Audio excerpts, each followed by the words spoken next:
This podcast is a proud member of the UUOP Network.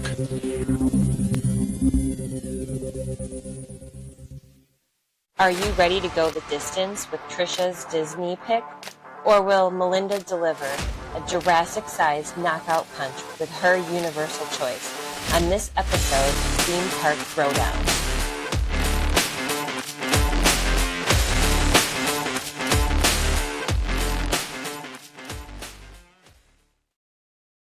Hi, everybody, and welcome to episode 19 of Theme Park Throwdown. I'm Tricia at Tricia Travels on Facebook and Tricia Travels 85 on Instagram. And I'm Melinda. I'm at Melinda's Magical Adventures on Facebook and Instagram. Why do I even bother announcing the winner? We all know who's going to be again. Hey. Disney won last week. Okay. Thank you all out there for your votes. You feel bad for me. Anyway, our winner. I'm sorry, it was 2 weeks round... ago, not last week. Oh, well, rub it in even more. Okay. Our winner from episode 16, the first round of roller coasters, was Universal with the roller coasters in Islands of Adventure, winning over Magic Kingdom. Come on, y'all. There are more roller coasters in Magic Kingdom. What do I have to do? I'm going to start bribing people. You're not beating Hagrid's and Velocicoaster with the Seven Dwarfs. I'm sorry. Okay, well, when you put it like that, yeah, you should win. Hey, you know what, though? Everybody go back and listen to Roller Coasters Part 2 and vote, because as of right now, we're at a tie. So when we announce the winner next week, we don't want to tie. We want to announce the winner. So we've got Universal Studios Florida and Epic versus Epcot and Guardians of the Galaxy. So get your votes in for Roller Coasters Part 2 so that we don't have to declare a tie. Or I get to win by default of being pathetic. So anyway. Nothing to do with it. All right.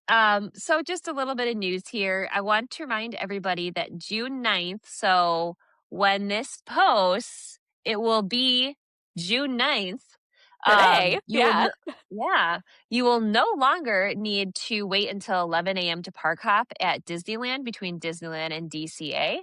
You still need to make a park reservation, but then you can immediately park hop when you choose to between the two parks, which will be nice because we won't have those 11 a.m. lines forming for the parks when people are trying to hop right away. Yeah. Another end is also coming. That's the virtual queue of Bluey, which, again, I think by the time you hear this, will have ended. It lasted all of 3 days. I was going to say, that didn't last very long. I'm so thankful. Clearly, they don't have the popularity or the interest that they thought they were going to have, which is fine. Yeah. You know, I think that helps with frustration from guests, honestly. Then they don't feel like they're losing out. And finally, the end of several eras. There was an announcement that the Carousel of Progress, this one hurts hard, will be undergoing this is a big deal. Complete overhaul. Yeah. So it will be closing July 5th. You'll have about a month. That's it. To enjoy this. So if you want to get down there, get down there. And then right now they're expecting to open sometime next year, which in Disney speak is 2030. But anyway. I did see confirmation from Disney that the song is not going anywhere. Oh, good. I think they don't dare touch that song. It's such a good song. If you know, you know. It is. When I saw this announcement the other day, that song immediately started playing in my head, and I swear to God, it's been stuck in my head for 3 days since then. Earworm. Da, da, da. I was singing it around the house, and I don't think my husband's ever been on Carousel of Progress, and he was like, "What are you singing?" I was like, "You wouldn't understand." It's hilarious. Yeah. All right, It folks, is you're a gonna weird have one if to you whip. just, like, hear it out of context. It's true. I feel like it's very niche. So, It is. all right. For your Epcot goers, you're gonna have to either whip out your Magic Band or your credit card because the booths are going cashless, which I think is actually gonna be a good thing. Maybe. Hopefully, it It'll speed things up reduces a bit, the probably. unless the Wi-Fi sucks, which always is the case, and they can't get the card Mm, reader to work. Been there good point. multiple times. So just be mindful of that. Very few places, was there some retail locations in the parks are still take cash, but generally you really can't use it much of anywhere. I'd recommend, and I think Melinda, you agree that put it on a Disney gift card. You can actually register your gift cards on a website, and Yes. I think it's just disneygiftcard.com. yeah, and you can Don't register quote your me on gift that, card. but So yeah. if you lose it, you can keeps the balance on there. Yep. You can combine gift cards if you have multiple, like, if I have an upcoming trip, I will buy several gift cards a month, and, like, that's how I budget my trip is, or the Mm, money that I'm going to spend on the trip is I'll buy a couple gift cards throughout the month and then just save them. And so by the time my trip comes around, I've got like 8 gift cards rolling around in my bag, and so I'll just go on this website and load them all onto one card so that I don't have to deal yeah, with all of that. yeah. That's But I it's think it's really nice. easy to yeah, it's really easy to use, and it's really easy, like Trisha said, if you have cash in the parks and you want to use it for these festival booths, just go into any of the retail locations in the parks and you can buy a gift card in those stores and then use it immediately. So it's That's a pretty good tip. easy. Yeah. Do they do that for the booths at Universal during the festivals? Are they cashless? Do you know? I don't think so. I wonder. Maybe. Sure. I don't I'll know. be I don't interested. remember. I've never tried to use cash. I do not carry cash with me when I'm in the parks.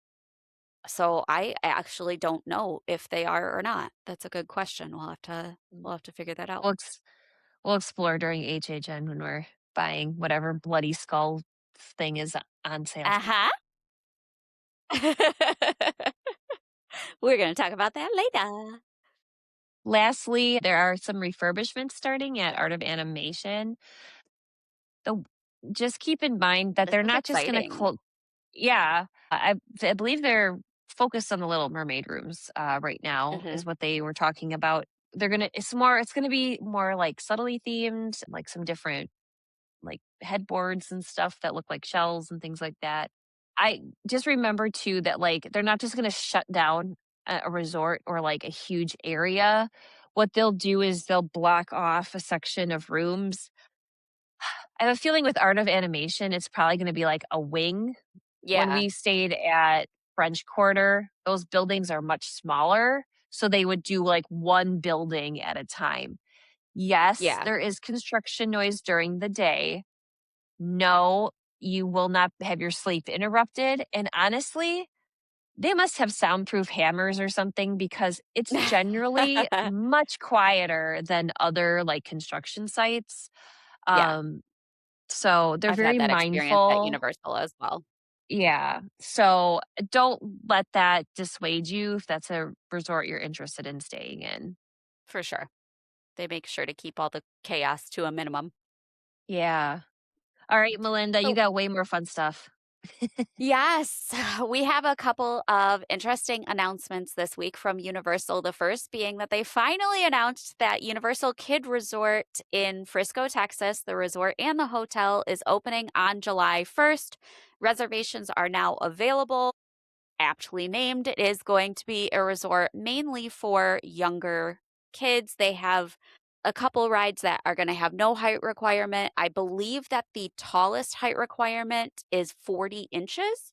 So definitely geared towards the more little ones. They are advertising this park as being kind of like a 1-day park. They are selling a lot of 1-day admission or 1.5-day admission, Yeah, So, kind of odd. like, yeah, it's kind of it's much different than anything we've seen before from Universal, but it's an interesting spin on things. I like that it's geared towards the younger kids because a lot of people who don't know a lot about Universal think that Universal is just for, teenagers, adults. I Mhm. do not believe that at all. I have been bringing my kids since they were 3 months old. I think it's awesome for kids. Maybe not as much in terms of like rides that they can do, but there are still so many things that Universal incorporates into their parks for younger kids. But it's nice that they're going to have something specifically for kids. The hotel looks awesome. Everything is super bright and colorful. You're going to see characters like SpongeBob, Trolls, Shrek, Puss in Boots, lot of different fun areas and things to do that is totally brand new and nothing we've ever seen before. So let Trisha and I know if you are interested in going to Universal Kids Resort after July 1st. This also, they made the announcement that this park is not going to be open all year. Some of the notable dates that it is closed are like holidays. It's not open on Christmas. It's not open right around Thanksgiving, the couple days around Thanksgiving. So I'm not quite sure if that's going to be a permanent thing in years in the future or if that's just because this is its first year. It's kind of getting its feet wet. So we'll see Yeah. how that turns out in the future. But as of right now, it is not going to be open year round. So make sure that you or your travel agent checks your dates and that it's actually going to be open when you want to go. You also, though, stress though how the tickets are fairly reasonably priced compared They to like the are. big parks. You're absolutely right. What was it, like $60 a day is Yeah. the price of 1 day admission for adults. I mean, that's Yeah. insane. I believe an annual pass starts at $130 for the Texas Kids Resort. So this is Yeah. something that could be really reasonable and a really great option for families with younger kids. Yeah. I wonder if they'll use it as like kind of promotional, like you have families Yeah. with younger kids going and they're like, "Oh, they love that." Like maybe in a year we'll try Universal Studios or something, like where Right. they're Yeah. working And then you can see DreamWorks Land and you can see all the minions. And yeah, absolutely. We can now talk about Fast and Furious, which is moving fast and furiously at Universal Studios. Yeah. It is it's incredible how I saw pictures of what it looked like one morning and what it looked like the next morning, and the difference in the amount of track that was laid is crazy. And we now can see the layout and some of the base structure for the spike that is going to be out in City Walk. I think I've mentioned this before, but this roller coaster is going to have a spike much like Hagrid's right before you enter the backward section where you kind of go up into a spike and then the track ends. This Fast and Furious roller coaster will have the same thing, but the spike on Hagrid's is 40 feet. The spike on Fast and Furious is going to be 170 feet. So it's big. It's real big. That's what she Oh said. my goodness. And I am so excited for it. And so now we have this base structure for where this spike is going to be, and it looks insane. I saw pictures from somebody standing all the way back by like Men in Black in Universal Studios, and you can clear as day see this structure from Oh. way out in City Walk. It looks Oh amazing. my I'm goodness. so excited. So it's That's gonna really neat to change. see. The Yeah. skyline's going to look so Yeah. different. Yeah. That's what I was gonna say. Yeah, That's cool. it's really exciting. I'm really looking forward to it. Big things going on there. As of today, Men in Black Alien Attack is closed. They are doing we don't know if it's substantial or not refurb. It can't be too substantial because it's only closed until June 17th. People are Mm. hoping it's going to be substantial.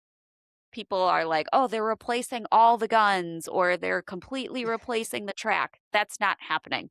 It's closed for 2 weeks. Get a grip, people.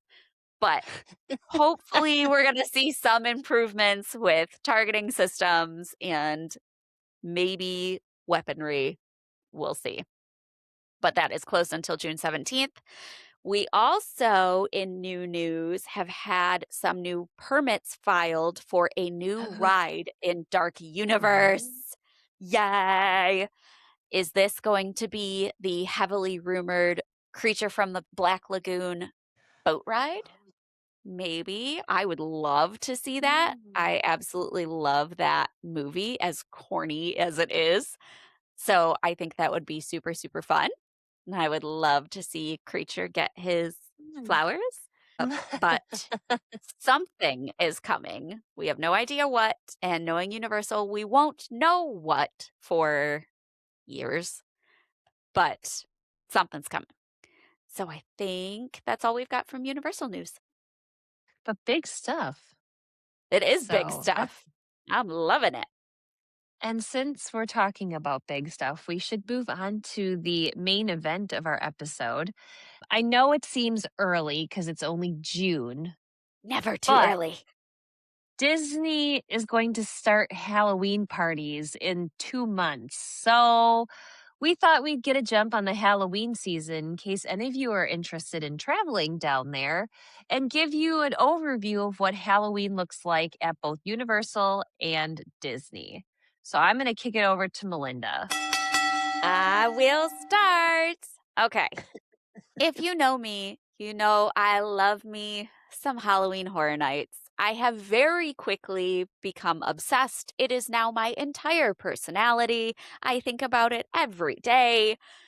Halloween never used to be my favorite part of the year. I always liked it, but it was never like I was very much a Christmas girly. But HHN has made me wish it was Halloween all the time, every day. It is just an entirely different world that you're stepping into when you go to HHN, and I love it so much. I cannot wait to go back this year. I am so excited to drag Tricia with me. I cannot wait because I really, even though you're not like, I've always been a scary movie fan. I've always been a spooky things fan. Halloween wasn't it for me. Even though you're not a huge fan of those things like I was, I still think you are just going to be drawn in by the immersiveness and just how exciting everything is. So I still think you're really going to enjoy yourself as much as you may be dreading it. I will say, so I watched Sinners because we talked about how Right. that was the first house announcement for this year. Yep. Throw me shade. It was not my favorite movie, and not because of like the horror. It was actually pretty low key on horror for me. Um, Yeah. It moved a little slow. I think it'll still make a good house though, because I think they're gonna take the best parts of the movie and put it, in a truncated version. And I'm Yeah. watching this movie and I'm like, you know what? This actually is going to be kind of neat to live the experience of watching it in real life. I'll say that Yeah. now, but I'm sure there's going to be an IP they announce and I'm going to be like, well, I'm going to die of a heart attack, but that's okay. Yeah. Maybe. But you know what? That's the fun of it. The threat of But death if is we so are fun. talking, I mean, I think it is, but okay. All right. Take it away. It's the blood pumping. Anyways, Halloween Horror Nights takes place on both coasts in Japan and in Universal's Singapore. But it started in Orlando in 1991 as Universal Fright Nights, which was a 3-night event with one house and several shows. As of now, Halloween Horror Nights only takes place in Universal Studios, Florida. I'm going to take you through the history of that just really quickly because I think it's hysterical how much it has bounced around between Universal Studios and Islands of Adventure. So, in 1991, as Universal Fright Nights for the first year, it was in Universal Studios, Florida. 91 to 2001, it was in Universal Studios only. 2002 and 2003, it was in Islands of Adventure only. 2004, it was in both parks. 2005 went back to only Islands of Adventure. And now from 2006 on, it has been in Universal Studios Florida. So a little bit of whiplash there, going back and forth between all the parks. But I just thought that was interesting that it seems like Universal Studios Florida is now its home. It's where it's been for so long now. It's where it's probably going to stay. But it is interesting that they have tried over the years to make it the best experience possible. The only year that it was not held was 2020 for obvious reasons. COVID shut the world down, including Halloween Horror Nights. The event this year and in recent years includes 10 haunted houses, which include 5 intellectual property houses and 5 original houses. So you're going to have 5 of your, usually they'll try to have some sort of like slasher. Last year it was Jason. They've had Michael Myers. They've had Nightmare on Elm Street. So they try to incorporate some sort of kind of old school classic horror icon as one of the IP houses. As one of the original houses, you are always going to, or usually going to have a house that centers around what they call the icon of that year. This is just a character or a symbol of the year that is kind of the basis for like the theme for that year. So this year we've got Jack the Clown, who is he was the first icon.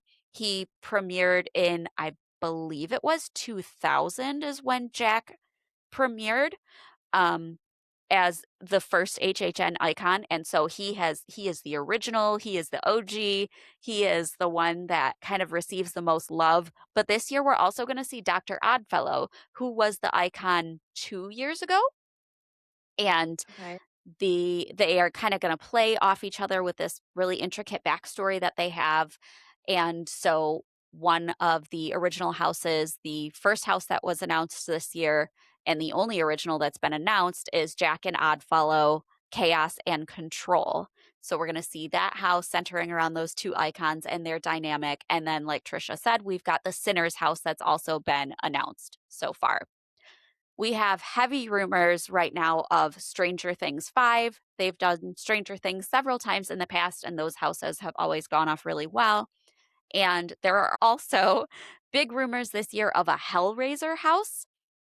So this would be kind of that like classic slasher movie era house for this year. I've never seen these movies, so definitely something I'm going to have to dive into if this becomes a thing. So stay tuned for more announcements. Maybe we'll get one this Thursday. Who knows? Was he the guy with the nails all over his head? Was that? Yep, Pinhead. So Great. I know nothing about that movie. I know nothing about that story. Yeah. See, now those houses are typically ones that like I will get most excited for because they're the properties that I enjoy the most. And so I really feel like we're total opposites there, where those are the houses that you're going to hate the most. So this will be interesting. Stranger Things is going to be great. I love me some Vecna. And as much as I hated the ending of Stranger Things, don't get me started, I'm still upset about it. As much as I hated the ending of the show, I do love the show. And so I'm excited about that house regardless. But all of the houses that they have every year are super immersive. They're huge. They're spread throughout the entire park. They are built in either these very large tents or in the sound stages that exist towards the front of the park, kind of behind where Rip Ride Rocket used to be, where Fast and Furious is being built right now, in behind the firehouse in the New York area. Those are those giant sound stages, and those houses are usually the ones that turn out the best, in my opinion. I did see a big difference between the houses that were in the sound stages and the houses that were in the tents. You can just tell that some are more permanent than others, I guess, even though they are erected at the same time and come down at the same time. There is a bit of a difference, but everything is incredible. They've got full facades. Like for El Artista last year, which was the Spanish haunting house, it was a full house. You are walking in the front door of a full house. or for the Hatchet and Chains Demon Bounty Hunters last year. That Okay. was an incredible house as well, that you just walk up onto the front porch of this house and walk right into the house. And it's incredible what they do for these to exist only for a few months. It's an incredible amount of Yeah. work. I was gonna say, I'm looking you said about the IPs. I'm actually kind of looking Mhm. forward to the original ones because the theme that I Yeah. picked up on is they usually have one featured around an artist, like a musician, and they Hmm. usually have a house featured around like an international like Yes. myth or legend. So I'm Yes. curious to see what they end up doing if they stick with that, who they'll end up Yeah. picking for those things. Right. I would really love, people for years have been clamoring for, again, a Creature from the Black Lagoon house, because Universal does water themed houses very well. If anything is like underwater or if there are ships involved, the artistry that they put into those types of themes is incredible. If you look at some footage from the past of, oh, what was the one? Winter's Wake. Oh, somebody's yelling at their radio right now, or at their phone, trying to tell me what the name is. But I'll have to send them to you at some point. But there have been some incredible water themed houses. And so I would love to see something like that this year. Got my fingers Wouldn't crossed for that be that. cool if they did a Yeah. Creature the Black Lagoon one, and then that was kind of like a teaser of the boat ride they may be building? Ooh. Just Oh, I saying. so hope you're onto something with that. I so hope you're onto something there. That would be amazing. But we'll move on from the houses to the scare zones. Scare zones there are usually 5 of them, and they are spread throughout the streets. Lots of set decor, lots of props, lots of actors coming out from every angle. No space is safe. People say, oh, if you stay up on the sidewalk, nobody's going to come up to you. Not true.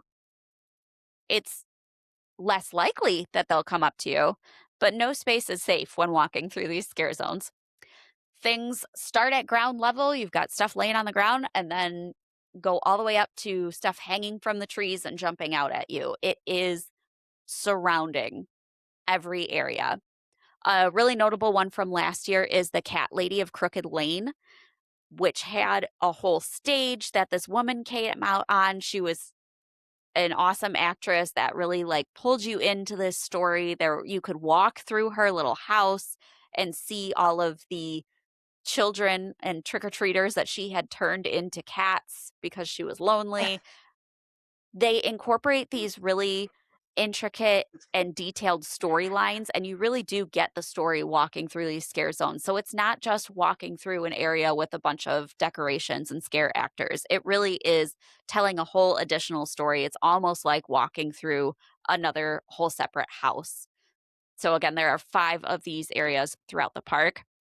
Last year, we also saw the addition of the Club Horror, which was in the San Francisco area, and it was a DJ kind of up on an elevated stage with a Huh. bunch of track lighting and speakers, and then a few dancers up on platforms. And it was kind of just a fun, little bit lighter area of the park where you Mm, could stop and catch your breath for a second and just kind of enjoy the atmosphere.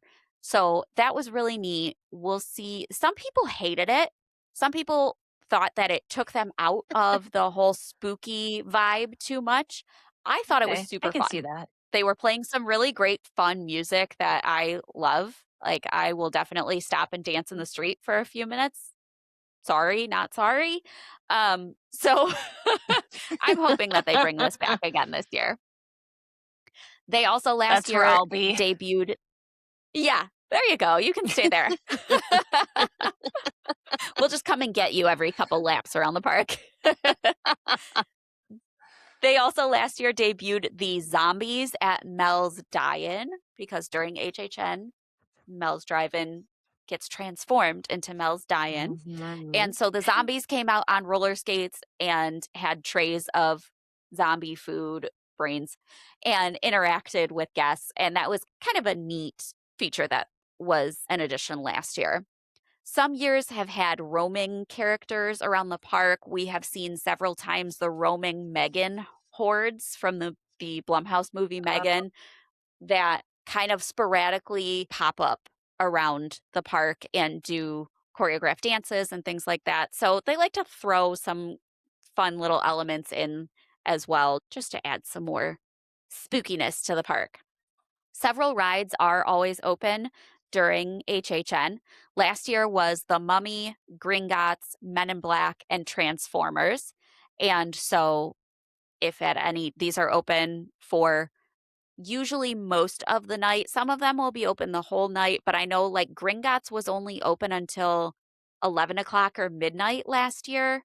Wasn't open the whole night, but Men in Black was open the whole night. So just check the times. It'll be in the app. You'll be able to see which rides are open and when. 2023 premiered The Death Eaters in Diagon Alley. Diagon Alley is open for the whole night, and this is a great place to hang out if you are wanting to get a break from the real scary stuff. Because yes, the Death Eaters come out and they do a stage show and they interact with guests and walk around. It's really cool, but it's not scary.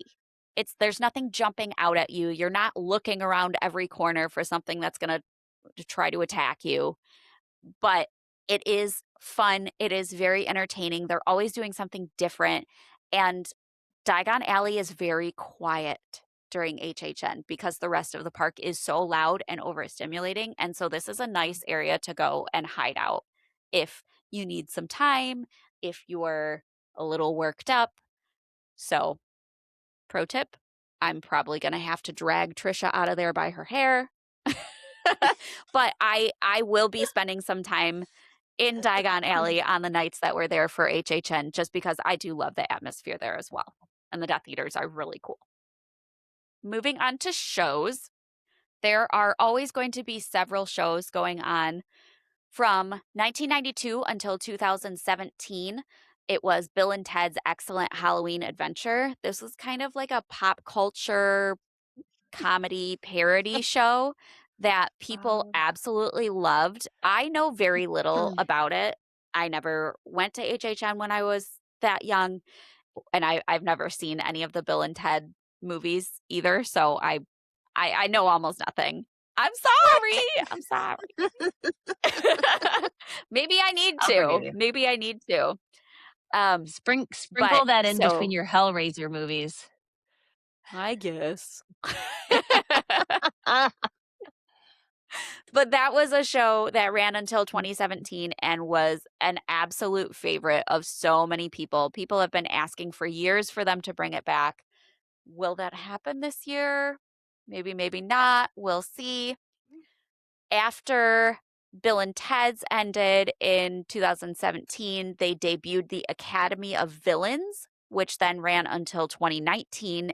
Nightmare Fuel, which started in 2021, is now seemingly over.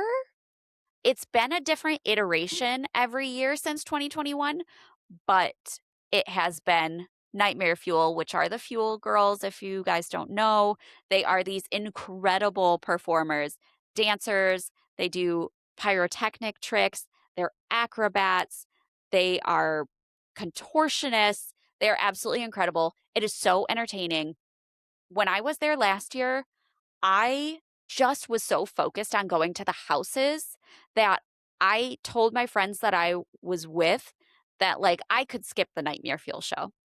And my one friend that is an HHN junkie was like, "Oh, you absolutely cannot. That's not allowed."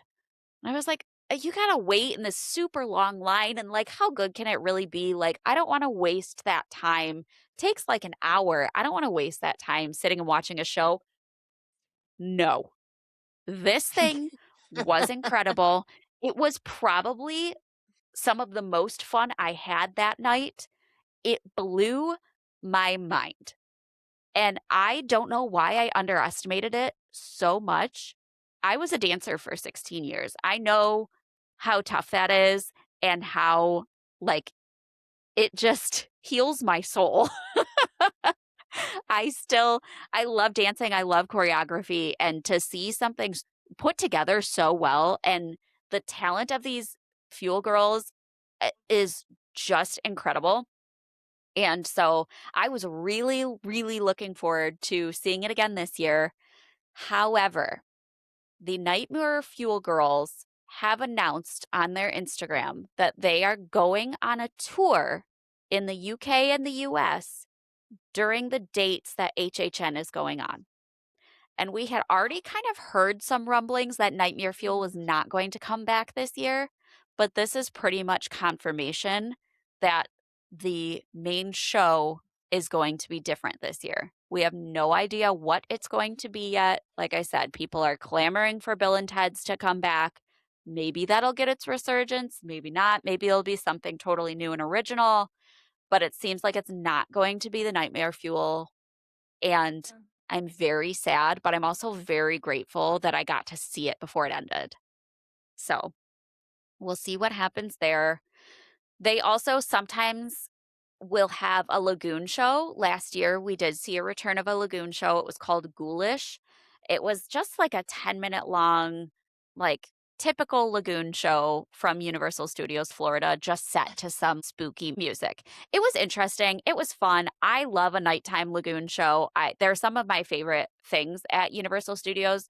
So that was the one that I was actually really excited to see last year. And is all right. Like, am I mad that I stopped to watch it? No, I don't regret watching it, but I also don't think I'm going to put as much stock in it this year as I did last year. But I don't know if we're going to have something on the lagoon this year, or if it's going to be the same show, if it's going to be different. We don't know yet. We'll see. But that's it for shows. They always have some food and drink specialty items. We have our famous Twisted Taters, which last year they transformed into Twisted Tater chips, which I actually loved. I loved the chips. I thought it was a lot easier to eat than a regular Twisted Tater on a stick. But a lot of people were not happy about that because they had had the Twisted Taters on a stick for so long, and people don't like change, which is understandable. Uprising. You've got pizza fries. Yeah, you've got pizza fries that are always really popular and people love. But they're going to have themed food booths. They'll have some that are themed for some of the IPs. Some will have just drinks, different like little pop-up bars that'll be stationed outside some of the houses. And then a ton of food booths with some really interesting, sometimes kind of wacky food items, very heavily themed, but they have some really interesting, delicious stuff. One thing that was so good last year, actually two things. At the Terrifier booth, they had I think it was just called the extra long corn dog. It was some sort of long corn dog, but it was huge. It was like this big, and it was delicious. It was so good. And then they also had a mozzarella stick that was that big. I have a picture of my friend eating it, and it looks absolutely ridiculous, but it was delicious. The best from last year, in my opinion, was at the Five Nights at Freddy's food location, which was inside Louis Pizza. And it was a slice of Louis Pizza with spaghetti and meatballs on top.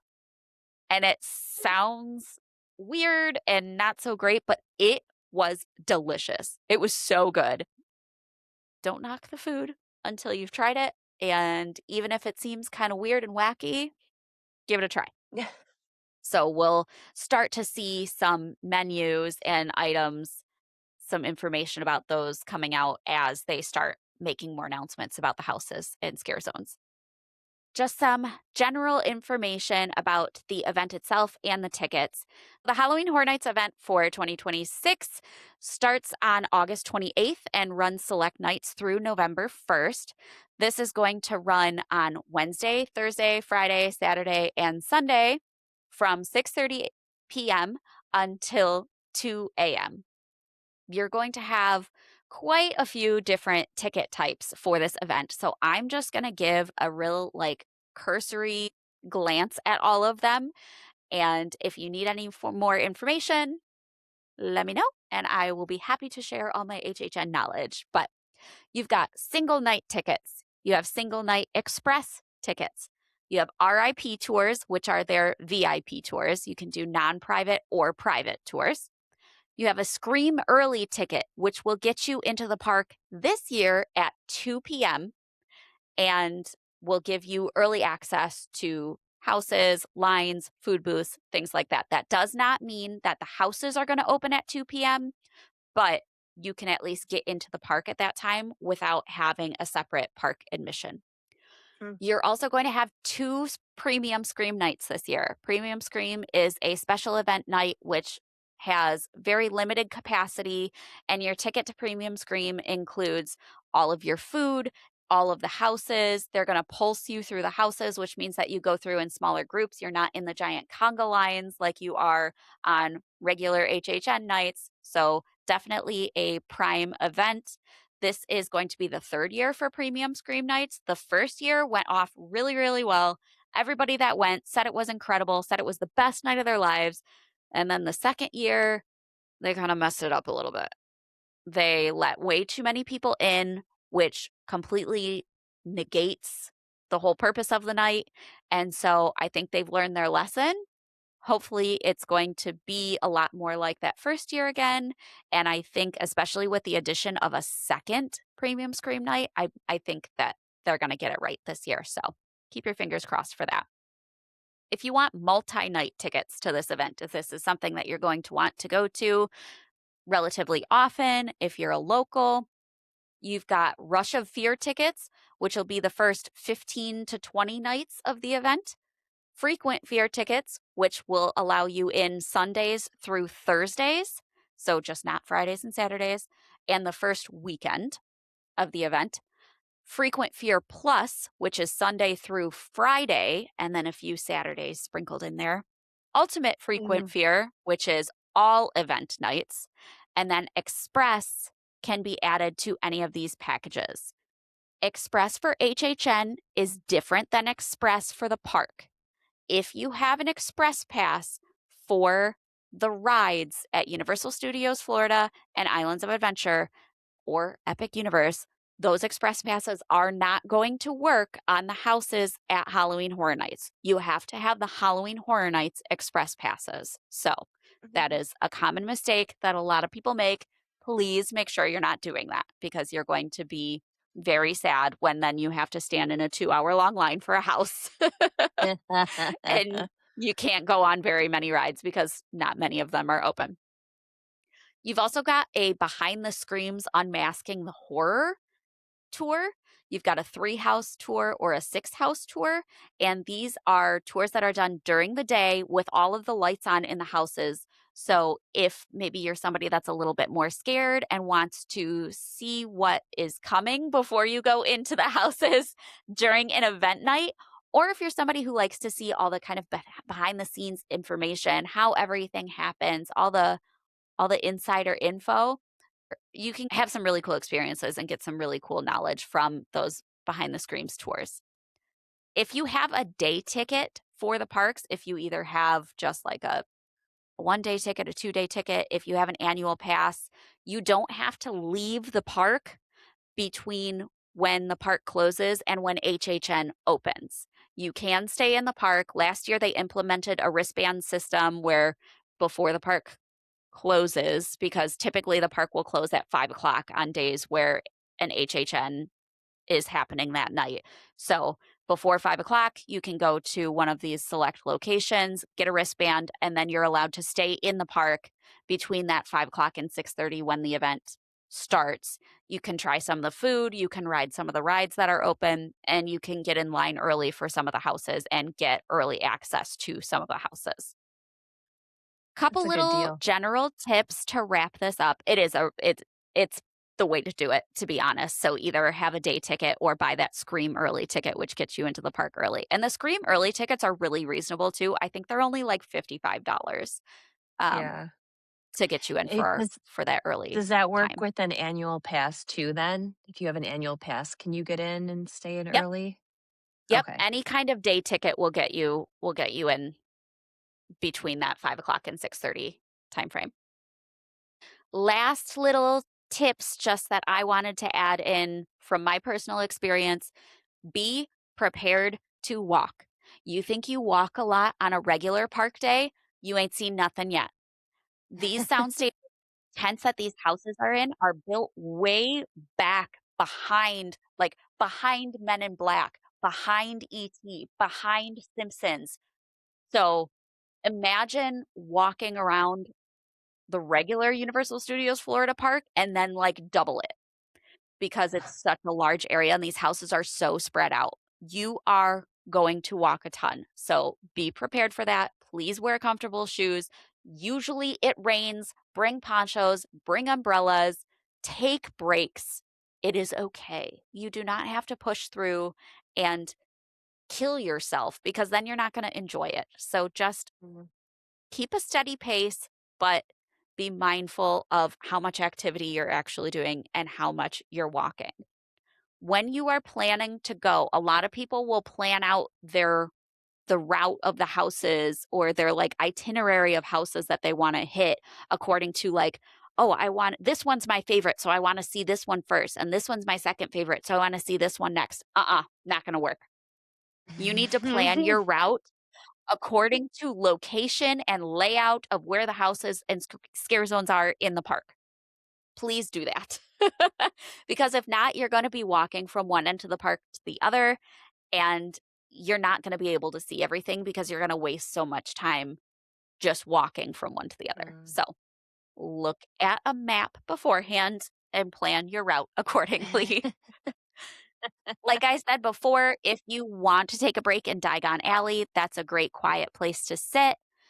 If you are going on a night that you're not absolutely sure if you're going to need express or if you want express, sometimes it's worth it to check day of if you're in the park. Just check to see if they're still selling express for that night because sometimes they will sell them at a discounted price.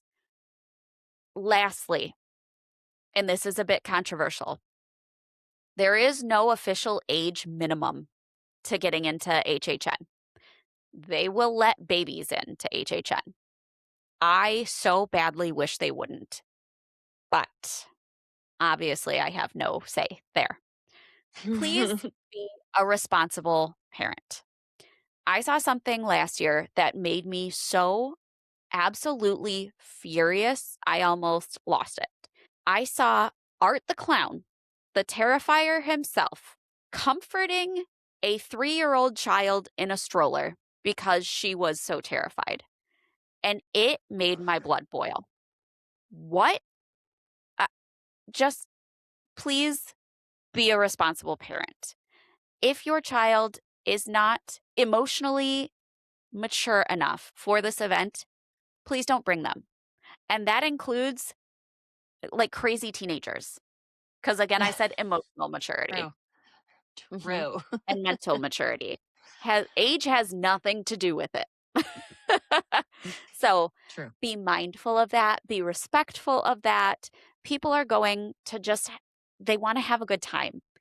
And just don't ruin it for other people or for yourselves. Don't put yourself in a situation where you're going to be miserable either. It's fun. I promise. Just let go and have fun. But that's all I got smart for about you. it. Yes, please. Well, I thought that was really great information. Like I could tell you really It's a love lot. this. I was like hanging on your every word. Partly because I'm like, okay, I need to like catalog all this What am I information for in for? myself. Yeah. Yeah. I will say there's also no age range on the activities I'm going to talk about, but I don't think that it's going to be as emotionally scarring for A people little different. in Hey, Disney. that headless Yeah. horseman can be kind of creepy. Yeah. He's cool. You can spot him at Mickey's Not So Scary Halloween Party because Disney can't make anything short. It is starting insanely early. August 7th. That's like 2 months away and runs I'm not through mad at Halloween. it. Halloween every day. Parties are generally offered Tuesdays, Fridays, and Saturdays through September. They'll add Thursday into the mix, usually in October. And then there's some dates like Halloween is always going to have a party regardless of what day it falls on. So you can either reach out to a travel agent or you can check the website. It's a Disney, like, how basically you just type in Disney World Halloween and you'll get 50 sites that'll take you there. But there's a complete calendar of events. Obviously, it's a lot of dates because it's like, what is that, August, September, almost 3 months of Halloween season when you're That is there. crazy. Currently, there are a couple dates that are sold out. I believe Halloween night is sold out, and I think the first date, which is very typical, but the tickets are on Yeah. sale for all people right now. Whether you're a guest on site or not, you can get tickets for this. If you're in Disney World and you're not attending the party, which is held in the Magic Kingdom, the park does close at 6 o'clock for regular day guests. Be advised, however, the party goers can enter if they just have a party ticket at 4 p.m. That 2 hour window is a nightmare to be Yeah. in. However, there are two reasons why I would do this. One, if you just have a party ticket and Jack and Sally meet and greet is always a big deal. Jack Mm. had a facelift, I guess, a skull Thank lift. God. Thank God. um, God, he looks so good now. Yeah. Last year Because he that was debuted though. unacceptable before. Yeah. So they meet at the front of the park and people will get in line at 4 o'clock and they do not start until the party starts. So you could be standing in that line Oh. to hold your spot. But I mean, it can be like a 2 hour wait, which is a huge chunk of party time. Whereas if you get in Yeah. line early, yes, you don't get the 2 hours of that kind of mix in time, but you do get towards the front of the line. So when the party actually starts, you're not spending a lot of that early time in line to meet for a meet and greet. Yeah. What I do, I will get a dining reservation for like 4:15 and we will go right and have an early dinner Ooh. because dining during the party can be a little chaotic. I do not recommend sit down dining. It takes too long. It takes away from the things you can do. They have Yeah. select options available, which I'll go over in a little bit. But I would say if you're coming just for the party, one of those two things would be a better option than dealing with this influx of crowds and then the clash of people wanting to get out and the clash of people wanting to get in. Yeah. That's Um, messy. if you're outside the park, they'll queue you up in front of the train station generally. You get a wristband if you're inside the park because again, like Universal, if you have a day ticket, an annual pass, you can be at the park. They have wristband stations in like 2 or 3 locations. Usually it's like in Tomorrowland and then like Adventureland. You can Yeah. go and get your wristband there instead. So that's nice. You don't have to come back out to the front of the park or anything like that. That's exactly how Universal does it too. This is one of the only times where adults can dress in costume. Like little kids can wear Oh. princess dresses and the whole 9 yards and do the Bibbidi Bobbidi Boutique. Adults can Disney bound, like you can wear regular clothes, like a polka dotted dress and mini ears, but you can't be like full on, like, mini. The one thing is you cannot have your face covered. No masks, no helmets. So no full blown Mandalorian costume is allowed. So keep that in mind. I I love this. We do kind of like, I don't know, dressed up version of Disney bounding. I put a little more effort in. Last year, my daughter went with a friend and they were Chip and Dale and I was an acorn. So um, Oh, that's so cute. we were adorable, but it's hot Love it. in Yeah. October in Florida in the evening still. So whatever costume you decide to wear, maybe don't dress up like Sully from Monsters Inc. with like full on fur. No full You will fur. die. Yeah. Yeah. There will be some things returning. Trick or treating, there's trick or treat stops. I recommend getting the paper, like little pamphlet they hand out. It has a map. It has like times of everything. It's easy to find these stops. They have light up, like blow up things that are like 8 feet tall that say like trick or treat on it. And so you know that's a stop you can make. I've never made it to all of the trick or treat stops because there are a lot of them. It's Okay. generally candy like Skittles and Snickers and M&Ms. And if you have any food allergies, they do have allergy safe like treats. Usually it's like trinkets and stuff like that, non-edible items. So they Yeah, do I've try seen to that. accommodate everyone, which I think is really great. They have special photo ops throughout the park. So like, they can be dancing with the skeletons, or you take a picture with Huey, Dewey, and Louie in their little Halloween costumes. So these like magic shots and stuff. Ask whenever you get a photo taken during the party, ask, do you have a magic shot for this party? Can I have that picture taken? Because that's the Hmm. only time they really do it is during the party. They also have typically twice a night a parade, and this is where the Headless Horseman comes into play. He's a little eerie, but also like pretty stellar to see. Like Iconic. it's So iconic. yes. It's one of my favorite things about the party. In addition to the parade itself, there's some great music. I think I've mentioned this previously when we did parades, but the like the grave diggers that use the shovels in just very imaginative Send ways the when they're spark. dancing. Yes. Yeah. Highly recommend making an effort to see this. Check your weather. I'm going to say what you may have heard from other people, but the second parade generally is less crowded. Sometimes you're only lucky enough to get seating off of Main Street. And if that's the case, you will not see Max dressed as Powerline dancing with his little dance troupe. So if you Yeah. are interested in that, you need to be on Main Street to see that. They also do not so spooky, spectacular fireworks every night. Usually they try to time it between parades and shows and stuff like that. They have a Sanderson Sisters show in front of the castle a few times a night. It's cute. I would say it's the Disney's version of the Lagoon show. I I saw it once. I didn't make time for it to see it again because it was Okay. the same show year to year. I hope at some point maybe they'll change it out or they'll like revamp it because they did have Hocus Pocus 2. Just do something a little bit different is kind of what I'm asking. And then they have, like I mentioned, the infamous Jack and Sally meet and greet, but they also have other characters. One year I gifted my parents tickets to the party, and so we went as Huey, Dewey, and Louie, and we met Donald. Oh my God, you guys are so cute. Yeah, Stop we it. are so adorable. But I love it. Donald, like, freaked out. He was all like, "Oh," like how they Oh, act without talking, and I'm like, "I yeah. feel Donald's always my so fave.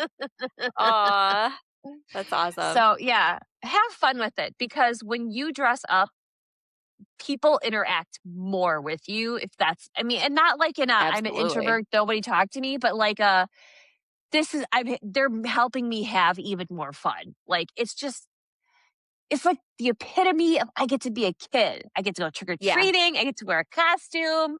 Like people Yeah. are glad that I'm eating their candy. Like it's awesome. So, Yeah. and speaking of eating, there are specialty treats that are scattered throughout the park. They are an additional cost, but generally you can only get them at during the party. There are a few times the one that the two spots that I know of that will have it kind of like during the day. There's like the Cheshire Cat Cafe will oftentimes have like a pastry that's special that you can get during the day.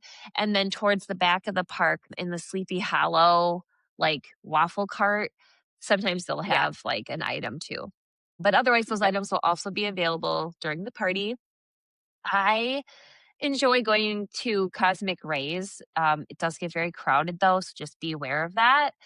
They did debut one of the treats, and it's this adorable mini witch hat. So it's like a cookie base with like a mousse triangle topping, kind of like cone topping and little ears that looks Yeah. like a mini top of Minnie's head. It's so cute. Aw. You can also dine at Casey's Corner, Pecos Spill, and Pinocchio Village House. And like I said, skip the sit down. Don't waste your time on that. Those dining experiences generally aren't different from when you could do them during the day. So Yeah. make the most of the specialty items that you can get through the quick service areas. If you're not planning on going to the party, no problem. You can still enjoy the fall decorations down Main Street. One of my favorite like seasonal decorations are the Mickey pumpkin heads that they have on the lampposts. Yeah. They're so adorable. And I think it was like They are. Costco or something sold something similar Yeah. one year. So I mean, we don't have a light post outside my house, but I was like, But if you we have the did, pumpkin? I would own one if we had a light post though. Yeah.